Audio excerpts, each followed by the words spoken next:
Je m'appelle Mathieu, j'ai 34 ans et j'habite à Lille, une ville que j'adore pour son charme presque secret, pour ses briques rouges qui semblent boire la lumière grise du nord et la restituer en une chaleur douce.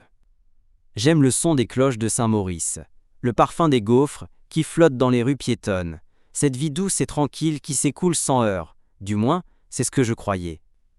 Je suis illustrateur freelance, un métier de solitude choisi, ce qui veut dire que mon appartement n'est pas seulement mon foyer, c'est aussi mon bureau, mon studio, mon sanctuaire.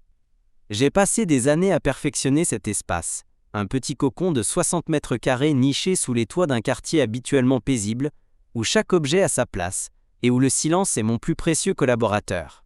La grande bibliothèque qui couvre tout un pan de mur, les crayons et les plumes rangés par couleur, la tablette graphique posée comme un autel au centre de mon bureau. Tout ici est conçu pour la concentration. C'est dans ce calme feutré que mes idées naissent, que les personnages que j'imagine sur un carnet de croquis prennent vie à l'écran. Mon gagne-pain, ma réputation même, dépend de ma capacité à rester focalisé, à laisser ma créativité s'épanouir, deux choses qui nécessitent des nuits de sommeil longues et réparatrices. Ma vie était simple, rythmée par les commandes de mes clients et mes promenades solitaires au parc de la Citadelle. Elle était organisée et, je l'avoue, profondément heureuse. Et puis, Marc a emménagé dans l'appartement d'à côté. J'ai d'abord entendu les bruits de son installation, des chocs sourds contre le mur mitoyen, une musique aux basses assourdissante qui filtrait à travers les cloisons pendant 2 jours. J'avais mis ça sur le compte de l'effervescence du déménagement, en me disant que tout rentrerait bientôt dans l'ordre. Au début, donc, je n'y ai pas prêté attention. Un nouveau voisin, c'est banal. Je m'étais même surpris à espérer quelqu'un de calme. Peut-être un autre solitaire avec qui échanger un signe de tête poli dans le couloir. Sauf que Marc n'est pas arrivé seul. Il avait un chien. Et pas n'importe quel chien. La première fois que je l'ai vu, c'était dans la cour de l'immeuble. Une masse de muscles noirs et fauves, une tête puissante, des yeux vifs et inquiets. Un énorme bosseron qu'il a baptisé, sans aucune ironie, Titan. Le problème a commencé presque immédiatement, la nuit même où ces cartons ont cessé de bouger. Chaque nuit, sans la moindre exception, réglée comme une horloge maudite, à partir de minuit, Titan commençait à aboyer. Il ne s'agissait pas de petits jappements plaintifs ou excités. Non, c'étaient des aboiements graves, caverneux, puissants, des détonations sonores qui semblaient faire trembler les murs de mon immeuble. C'était un son profond et régulier, une onde de choc qui s'infiltrait partout, à travers les cloisons, sous ma porte, ricochant dans la cage d'escalier pour mieux me revenir par la cuisine. Ce son s'insinuait dans mes rêves, ou plutôt, ce qu'il en restait. J'avais l'impression que la bête était postée au pied de mon lit, dans ma propre chambre, annonçant la fin du monde à chaque expiration rauque. Et ça durait. Inlassablement, parfois jusqu'à 2, parfois 3 heures du matin. Mes nuits sont devenues un enfer éveillé. Je passais des heures, les yeux grands ouverts dans le noir, le corps raidi, le cœur battant au rythme des aboiements, une boule d'angoisse glacée logée dans mon estomac. Le matin, je me traînais hors du lit comme un zombie, la tête lourde, les yeux brûlants. J'étais épuisé, irritable, incapable de la moindre concentration. Mon travail, ma passion, en a immédiatement subi les conséquences. Mes dessins, d'habitude si précis, devenaient bâclés, mon trait tremblait, les couleurs semblaient ternes. Un projet important pour une maison d'édition jeunesse, une histoire de petits renards explorant une forêt enchantée, était au point mort. Comment dessiner la quiétude d'une clairière quand on a une sirène de brouillard dans la tête? Mes clients commençaient à s'impatienter, à se plaindre des retards. Le sanctuaire que j'avais mis tant de temps et d'amour à construire était devenu une chambre de torture acoustique. La première fois, j'ai décidé d'être raisonnable, diplomate. J'ai attendu de croiser Marc dans le couloir, un après-midi. C'était un type visiblement plus jeune que moi, la fin de la vingtaine, avec cet air suffisant de ceux à qui tout est dû, et un petit sourire en coin perpétuellement accroché aux lèvres. Je lui ai expliqué la situation poliment, calmement, en choisissant mes mots. Je lui ai décrit à quel point les aboiements nocturnes de son chien m'empêchaient de dormir et, par conséquent, de travailler, précisant la nature de mon métier. Il m'a à peine regardé, occupé à tapoter sur son téléphone. Il a finalement levé les yeux, a haussé les épaules comme si je lui parlais de la météo, et m'a lancé, avec ce fameux sourire narquois. « Ah ouais ? Bah, il fait juste son travail de chien de garde, mon pote. » Il est là pour ça. Puis il est parti en sifflotant, me laissant planté là, dans le couloir, sentant le renfermer, abasourdi par un tel mépris. Le mot « pote » résonnait dans ma tête comme une insulte. J'ai essayé de prendre sur moi, de rationaliser. Peut-être n'avait-il pas réalisé l'ampleur du problème. Peut-être allait-il faire un effort. Grosse erreur de jugement. La nuit suivante, à minuit pile, les aboiements ont repris. Peut-être même avec plus de vigueur, plus de conviction. Comme si le chien voulait prouver à quel point il faisait bien son travail. C'était comme un défi personnel. Une semaine plus tard, à bout de nerfs, le visage creusé, les traits tirés par le manque de sommeil, j'ai frappé directement à sa porte. C'était le soir, vers 23h, avant que le concert quotidien ne commence. J'entendais sa télévision à plein volume. Il a ouvert après un long moment, torse nu, une canette de bière à la main, l'air passablement agacé par mon dérangement. L'odeur de tabac froid et de nourriture réchauffée qui s'échappait de son appartement m'a soulevé le cœur. J'ai réitéré ma demande, la voix un peu moins calme cette fois, une vibration de colère et de fatigue sous-jacente. Je l'ai supplié de faire rentrer son chien la nuit, de le mettre dans son salon, ou au moins de trouver une solution, n'importe laquelle. Sa réponse a été encore pire que la première fois. Il a éclaté de rire. Un rire gras, méprisant, qui venait du fond de sa gorge. T'as vraiment pas autre chose à faire de tes soirées que de te plaindre. Sérieux, achète des boules. Qui est-ce ?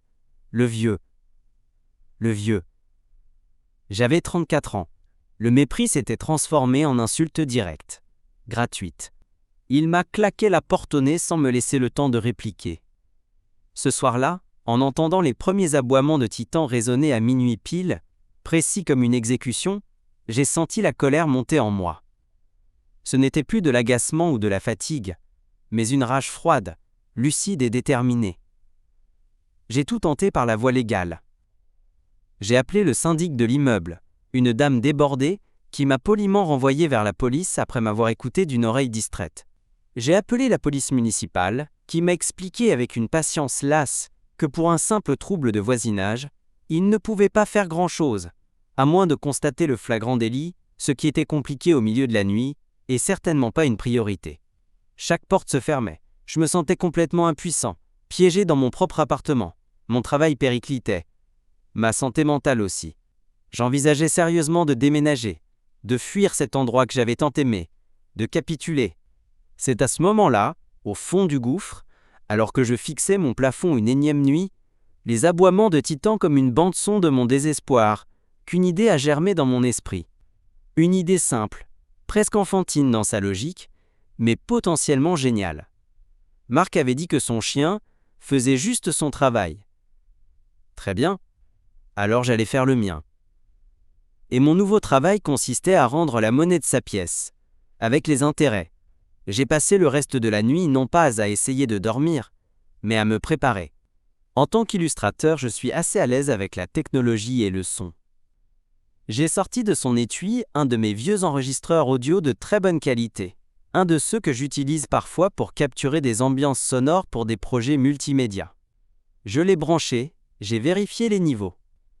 Puis j'ai rampé jusqu'au mur mitoyen, celui de ma chambre, et j'ai placé le microphone directionnel contre le plâtre, exactement là où le son était le plus clair, le plus pur, le plus insupportable. Et j'ai enregistré. J'ai tout enregistré.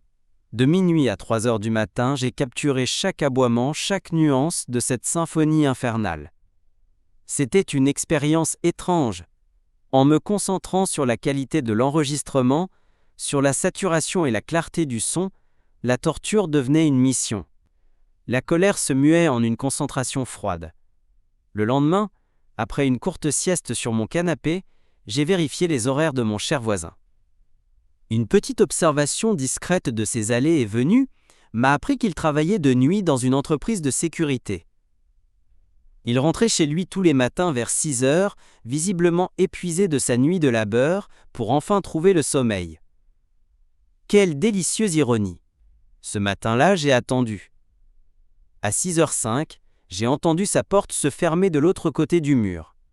J'ai attendu encore 10 minutes, pour être sûr qu'il soit bien installé dans son lit. sans doute déjà en train de sombrer dans les limbes du sommeil.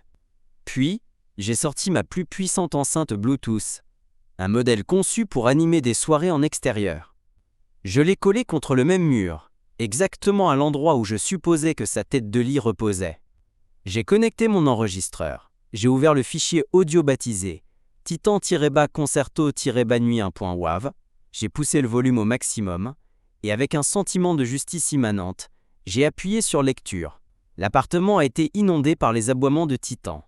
Mais cette fois, ils étaient pour Marc. C'était une version amplifiée, monstrueuse, presque démoniaque de son propre chien. Le son était si fort que mes propres murs vibraient, qu'un verre posé sur ma table de chevet s'est mis à trembler.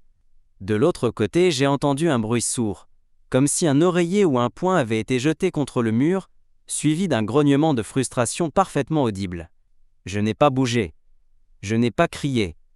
Je n'ai pas menacé.